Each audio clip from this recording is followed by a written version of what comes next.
What happened when an undercover CEO discovered the harsh truth about his own company? Hello, amazing viewers. Welcome back to our channel, where we bring you powerful stories of leadership, resilience, and transformation. Today, we're diving into the eye-opening journey of James Caldwell, a successful CEO who went undercover as a junior editor at his own publishing company, Hawthorne Publishing. What he uncovered was worse than he ever imagined: neglect, exploitation, and a toxic culture stifling his employees' creativity and well-being. But instead of walking away, James chose to fight for real change. Stay tuned, because this story will leave you inspired. James Hawthorne leaned back in his high-backed leather chair, the Manhattan skyline stretching out behind him like a sea of glittering ambition. As CEO of Hawthorne Publishing House, the company his father built from scratch, he had always prided himself on fostering creativity and passion. For years, the publishing house had been renowned for producing literary masterpieces, novels that spoke to the soul and magazines that shaped public thought. Yet, despite record profits and critical acclaim, something had shifted. Complaints of poor management, high turnover rates, and employee dissatisfaction had started trickling up through HR channels, growing louder with each passing month. Morale was at an all-time low, yet productivity demands remained relentless. The board insisted these were mere growing pains that came with expansion, assuring him that profitability was all that mattered. But James couldn't ignore the nagging suspicion that something was fundamentally wrong. Conversations with senior management yielded nothing but hollow reassurances and polished reports. They paraded numbers and charts to prove that everything was running smoothly, but James felt the disconnect deep in his bones. His father's legacy had always been about people, about valuing creativity, talent, and dedication.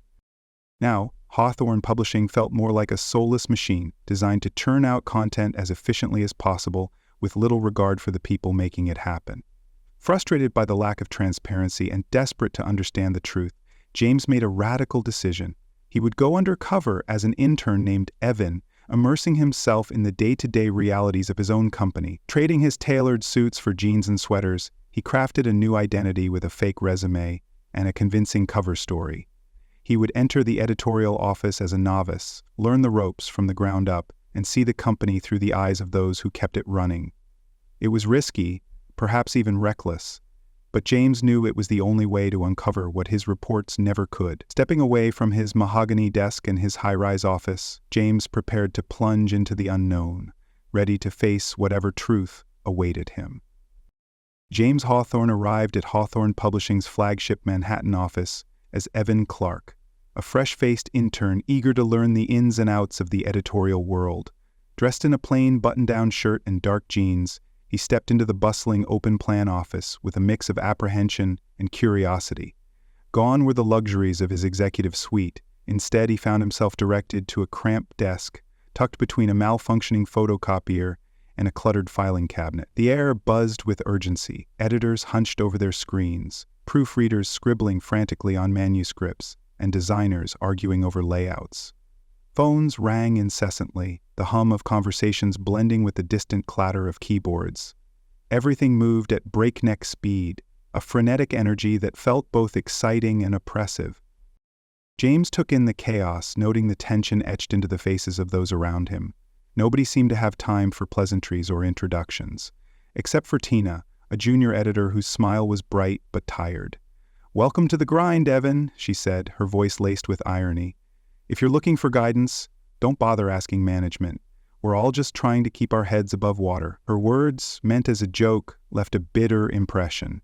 As the hours passed, James observed the unrelenting pace of work, the endless stream of tasks thrown at employees with little regard for their well-being. The office environment felt like a pressure cooker, everyone racing against impossible deadlines with no room for creativity or error. His first day blurred by in a whirlwind of tedious tasks: scanning documents, organizing files, fetching coffee, chores designed to keep him busy but far removed from the real work. No one seemed interested in mentoring him, or even acknowledging his presence beyond snapping orders. It was as if he were invisible, a small cog expected to perform without question or complaint. The weight of discontent was palpable, hanging heavy in the air. James's suspicions grew with every passing hour. The glossy presentations and optimistic projections he'd been shown in board meetings bore little resemblance to the grim reality unfolding before his eyes. Determined to uncover the truth, he resolved to blend in, absorb everything, and learn as much as he could about the world he had unknowingly neglected. James, now fully immersed in his role as Evan Clark, spent the next few days shadowing various departments to get a clearer sense of how Hawthorne Publishing truly operated. His first genuine interaction came from Carla Ramos, a senior editor known for her sharp mind and relentless work ethic. Carla was in her late 30s, with hair perpetually tied back and dark circles under her eyes that spoke of sleepless nights spent battling deadlines. She was polite but brisk, her attention always divided between a dozen projects. When James asked her how she managed to juggle so much work, her dry laugh was tinged with bitterness. "You learn to survive on caffeine and deadlines. No one cares if you burn out, as long as you produce." Her words hung heavy, a testament to the company's growing indifference toward its employees' well-being. James also grew acquainted with Brian Cho, a junior designer whose desk was buried under piles of drafts and rejected concepts. Brian was young, ambitious, and desperate to prove himself, but his enthusiasm was slowly eroding under the weight of impossible expectations. "They want creativity," Brian grumbled one afternoon, sketching furiously on his tablet, "but only if it fits their cookie-cutter formulas. Step outside the lines, and they'll box you right back in." His frustration was echoed by others, each of them lamenting the loss of creative freedom that had once defined the company's ethos. Then there was Anna Fields, an editorial assistant who had been with the company for over a decade. Her loyalty to Hawthorne Publishing was evident, but so was her disillusionment. Anna had once been a rising star, praised for her meticulous eye and dedication, but now she was drowning under an ever-increasing workload, her hard-earned expertise dismissed in favor of hasty, profit-driven decisions made by higher-ups who rarely stepped foot outside their offices. "I used to love this place," Anna confided to James over a hastily eaten lunch, "but now it's just a grind. They've forgotten what made us great: passion, creativity, collaboration. It's all about the bottom line now." As James continued to interact with his coworkers, a pattern emerged, one of dissatisfaction, exhaustion, and resentment. Employees were expected to pour their souls into their work, only to be met with indifference and dismissal from management. The more James listened, the more he realized just how deeply the rot had spread, and despite his growing anger and guilt, he forced himself to remain in the shadows, gathering the truths that no spreadsheet could reveal. James's undercover stint continued, his curiosity and concern growing with each passing day. As he spoke with more employees, it became painfully clear that the problems within Hawthorne Publishing ran far deeper than he'd imagined. During lunch breaks and late-night editing sessions, James listened to the grievances of writers, editors, designers, and administrative staff alike. Burnout was rampant, with employees working 12-hour days just to keep up with unrealistic deadlines. Promotions were a myth, dangled like a carrot but rarely awarded, and when they were, it was usually to appease shareholders with flashy titles rather than to reward actual merit. Pay discrepancies were common, with many of the junior staff admitting they hadn't seen a raise in years, despite their growing workloads. "They want you to feel lucky just to have a job," Brian grumbled one evening, his frustration palpable. "You ask for anything more and they make you feel like you're being ungrateful." James also discovered that management's obsession with profit margins had driven creativity into the ground. Carla, the senior editor, explained how many of the company's most talented writers had either quit or been forced out because their work was deemed unmarketable. Anything too daring or unconventional was shot down in favor of formulaic content guaranteed to generate predictable revenue. "We used to take risks," Carla recalled bitterly, her eyes scanning the room as if searching for the company's lost soul. "Now, it's all about trends and metrics. They've turned art into a commodity." Her words struck a chord with James, who remembered his father's vision of publishing as a craft rather than a mere business. Perhaps most alarming of all was the pervasive culture of fear. Employees confided in James about the constant pressure to meet impossible standards and the threat of termination if they failed to deliver. Mistakes were punished harshly, while success was rarely acknowledged. When James spoke with Anna, the seasoned editorial assistant, she described how her workload had nearly doubled over the past year without any additional support. "They keep telling us to do more with less," Anna sighed, rubbing her temples. "But there's a limit to what we can handle, and when things fall apart, it's always our fault, not theirs." Her resignation was mirrored by many others who had grown tired of shouting into the void. James's conversations revealed a toxic environment built on exploitation, fear, and neglect. The people he had trusted to run Hawthorne Publishing had allowed the company's culture to deteriorate into something unrecognizable. Instead of fostering creativity and passion, it had become a place where workers were reduced to mere cogs in a relentless machine. The disconnect between the company's glamorous reputation and the brutal reality of its operations was staggering. And as James continued to gather evidence, his determination to set things right only grew stronger. As James continued his undercover investigation at Hawthorne Publishing, the extent of neglect and strain inflicted upon the employees became all too apparent. Days stretched into weeks, and James found himself entrenched in the brutal reality of the company's daily operations. The first signs of systemic neglect were subtle but undeniable. Computers that constantly crashed, printers that jammed more often than they functioned, and editing software so outdated it often corrupted precious files. Employees like Brian and Anna had learned to work around these issues, patching problems with quick fixes and improvisations rather than receiving the proper tools they needed. "We've been begging for new software licenses for months," Brian grumbled during a rare break. "They keep saying it's not in the budget, but somehow there's always money for fancy conferences and flashy marketing campaigns." The physical and emotional strain endured by the staff was equally alarming. James saw editors like Carla working late into the night, her hands trembling from the sheer volume of manuscripts she was expected to review each week. When he questioned her about the workload, Carla only shrugged. "If I don't do it, it just piles up, and then it's my head on the chopping block." The exhaustion etched into her features was a stark contrast to the polished professionalism expected of her by upper management. Anna, meanwhile, juggled so many responsibilities that she rarely left her desk, her meals consumed hurriedly between phone calls and frantic typing. "I can't even remember the last time I took a proper lunch break," she admitted. Her voice cracked with fatigue. "If I step away for too long, I come back to 100 unread emails and missed deadlines." But it wasn't just the overwork or faulty equipment that troubled James. It was the pervasive sense of fear and resignation that haunted the office. Employees operated under the constant threat of termination, their creativity stifled by management's obsession with productivity metrics and profitability. Those who dared to question the system were either silenced or swiftly replaced. As James moved through the building, he saw the evidence everywhere.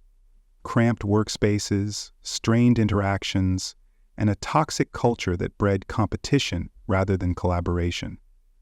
The joy of creativity had been replaced by a frantic scramble to meet impossible demands, with little recognition or reward for those who managed to do so. Worse yet, the company's neglect extended beyond professional matters. Brian confided in James about the anxiety attacks he had started experiencing due to the pressure, his once passionate enthusiasm for design now overshadowed by dread, Carla's back pain exacerbated by the long hours spent hunched over manuscripts when untreated. Because she couldn't afford the time off, the workplace had become a crucible of stress and disillusionment, where the true cost of success was measured in burnout, despair, and shattered dreams. And through it all, James could feel his anger and guilt intensifying, knowing that his own negligence had allowed such cruelty to take root. The more time James spent working undercover at Hawthorne Publishing, the clearer the harsh reality became. The company he once believed to be a beacon of creativity and excellence had instead become a machine that devoured passion and churned out mediocrity. James had built Hawthorne Publishing from the ground up, inspired by his father's vision of an innovative, artist-friendly publishing house that celebrated creativity over conformity. But that vision had been eroded over the years, buried beneath layers of bureaucracy and the relentless pursuit of profit. What hurt the most was realizing that his own negligence had allowed this toxic culture to thrive. His attempts to streamline operations and boost productivity had morphed into practices that exploited his employees, demanding more while offering less. The disparity between the polished facade presented to clients and the harsh realities endured by workers was staggering. Editors like Carla were praised for their dedication but given workloads that no single person could handle. Designers like Brian were asked to produce cutting-edge graphics on outdated software, their creativity suffocated by rigid standards set by executives who barely understood the craft. Even loyal employees like Anna, who had poured years of her life into the company, were treated as disposable assets rather than valued contributors. "They only care about results," Anna told James one day, her tone heavy with resignation. "You're only as good as your last project, and once you burn out, they'll just find someone else to replace you." As James pieced together the stories of neglect, exploitation, and disillusionment, he couldn't ignore the mounting evidence of his own failure as a leader. His policies had been implemented with good intentions: efficiency, profitability, growth. But somewhere along the way, he had lost sight of the people who made those goals achievable. He had allowed metrics and financial reports to replace genuine connection and understanding. The very values that had once defined Hawthorne Publishing, creativity, integrity, and collaboration, had been sacrificed at the altar of corporate success. And now, as James grappled with the weight of his discoveries, he realized he could no longer hide behind his title or his privilege. Change was necessary, but it would require dismantling the very system he had created, and that, he knew, would be the hardest battle of all. Fueled by frustration and guilt, James decided it was time to confront the very management team he had once trusted to uphold his company's values. His weeks spent undercover had exposed him to a harsh truth. His executives were more concerned with profit margins and efficiency metrics than the well-being of their employees. And worse, they had buried complaints and deflected accountability with a polished professionalism that made James's blood boil. Determined to shake them from their complacency, he marched into the boardroom unannounced one Friday morning, catching the executives off guard. Their confusion was palpable, but James's icy stare left no room for excuses. "We need to talk, now." The air grew tense as the managers and department heads shuffled into their seats, whispering nervously. As the door clicked shut behind him, James wasted no time getting to the point. "I've spent the last month working undercover in my own company," he announced, his voice sharp and unforgiving. "And what I've seen is disgraceful." His gaze swept the room, daring anyone to challenge him. "This isn't a conversation about productivity or quarterly profits. This is about exploitation, negligence, and outright cruelty." One of the senior managers, Richard, cleared his throat, his attempt to sound composed undermined by the nervous tremor in his voice. "James, I assure you we've been following the protocols you put in place." "Protocols I put in place?" James snapped, his voice echoing off the polished walls. "Those protocols were meant to streamline efficiency, not destroy people's lives. You've twisted every policy to squeeze as much output as possible without regard for the very people making it happen." "Sir, if this is about isolated complaints," David, the head of HR, interjected, his voice reeking of defensiveness. "It's not about isolated complaints," James interrupted. "It's about a culture of exploitation that has been allowed to fester. Unpaid overtime, impossible deadlines, broken equipment, no recognition for hard work, and the constant threat of termination if employees dare to speak up. That's the reality here, and you've all allowed it to continue because the numbers looked good." David flinched but didn't respond. Others looked down at their notes, avoiding James's burning gaze. "Well, it ends now," James continued, his voice cutting through the silence like a knife. "Effective immediately, I am instituting comprehensive reforms. Pay discrepancies will be corrected, equipment will be replaced, workloads will be reevaluated, and most importantly, employees will be treated with the respect they deserve. If any of you have a problem with that, you're welcome to leave." The stunned silence that followed was answer enough. James left the boardroom feeling both exhilarated and furious. He had taken the first step toward fixing the broken system, but he knew this was only the beginning. The real fight was just getting started. James's confrontation with management was only the beginning. Implementing meaningful change proved far more difficult than issuing commands from a boardroom. As the weeks dragged on, he found himself buried in pushback, bureaucracy, and excuses from executives too comfortable with the status quo to embrace reform. Promises of upgraded equipment were met with supply delays and cost concerns.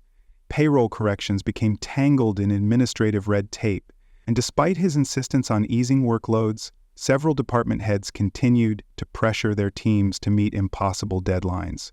Frustration simmered beneath the surface as James realized his orders were being diluted, their urgency lost in layers of corporate resistance. The breaking point came one particularly grueling afternoon when James returned to the editorial floor to find Carla hunched over her desk, her hands trembling as she tried to keep up with her endless assignments.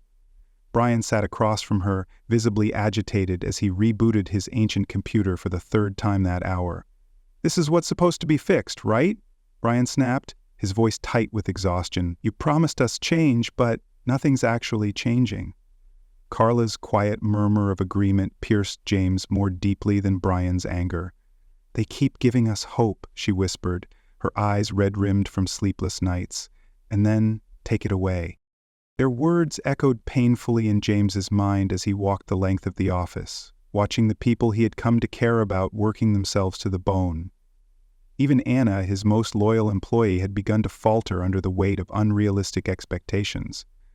The once vibrant office was now shadowed by resentment and despair, and James could feel their disappointment clawing at his conscience.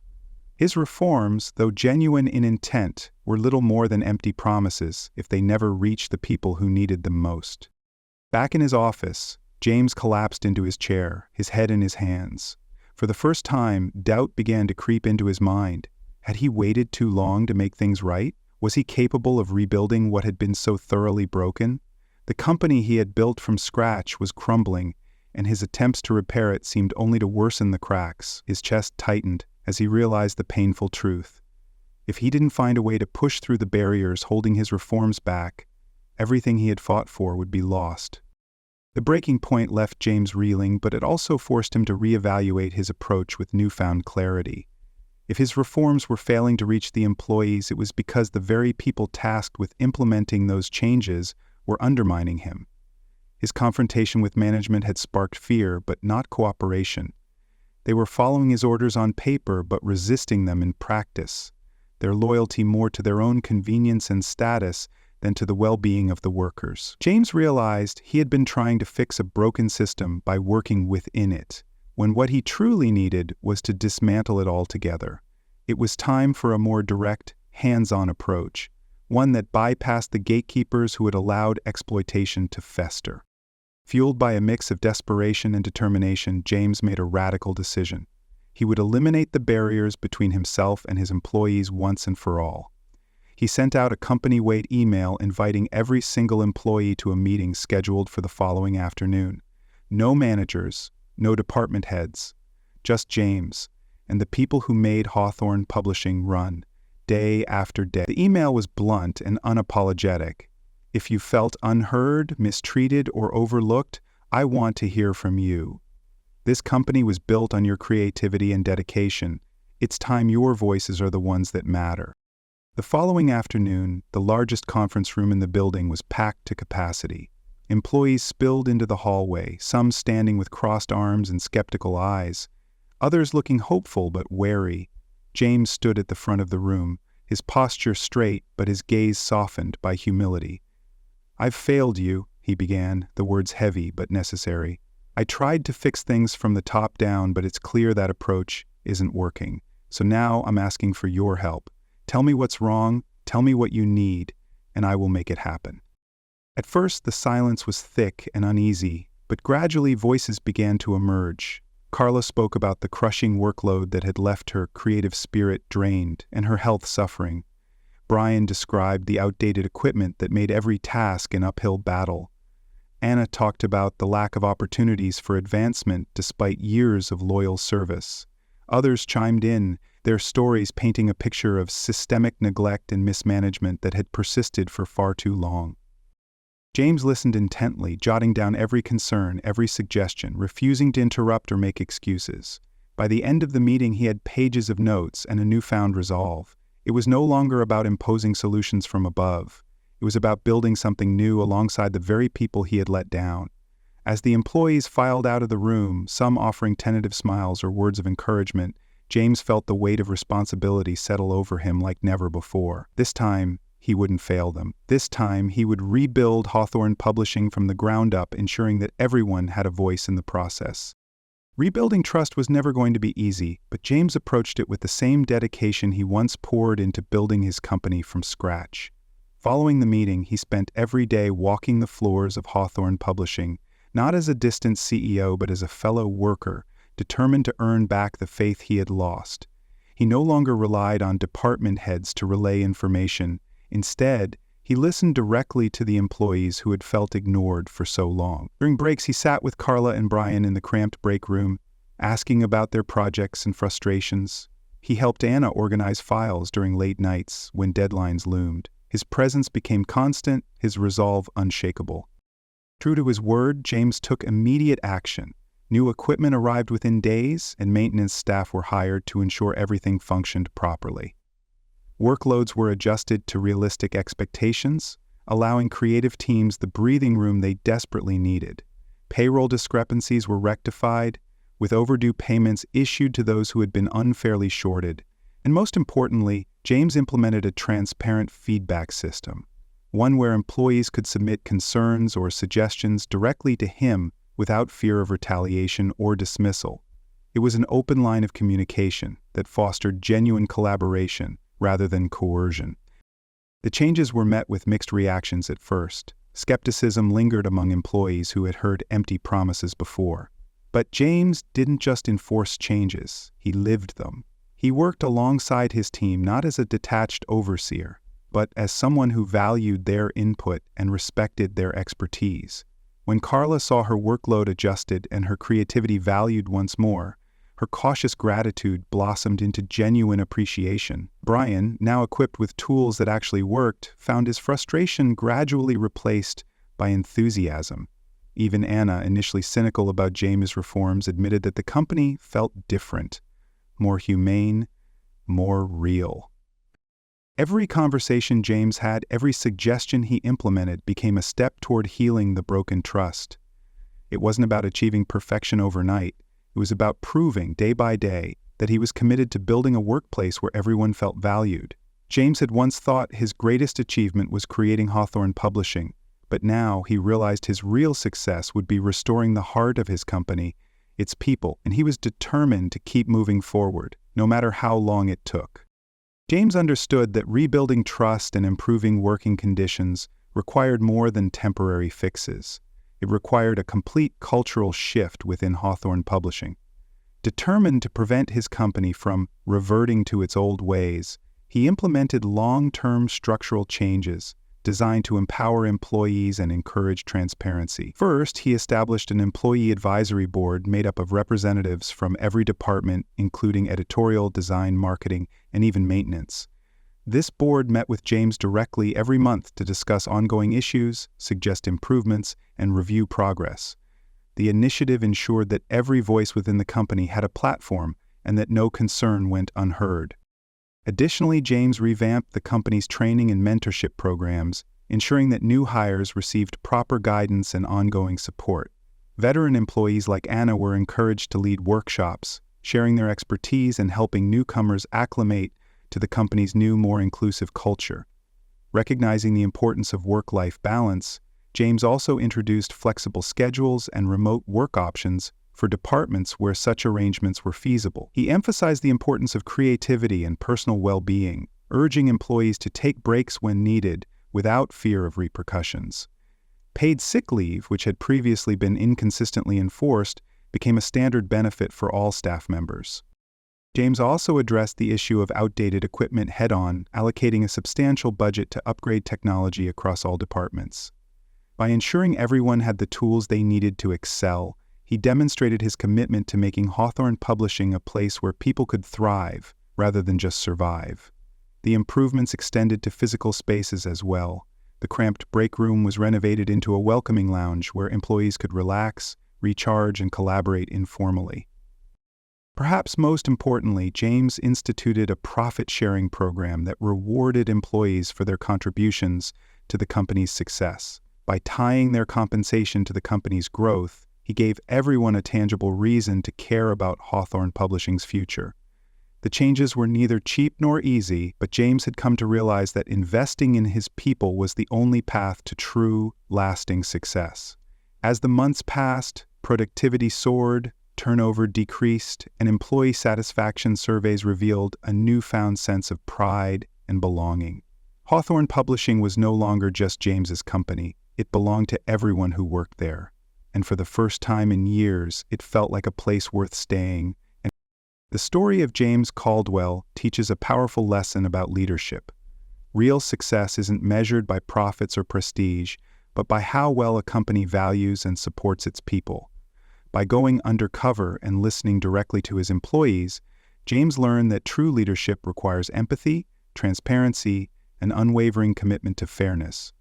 His journey revealed that neglecting the well-being of workers only leads to resentment and inefficiency. Through genuine reforms, collaboration, and consistent action, James transformed Hawthorne Publishing into a company where everyone's voice mattered.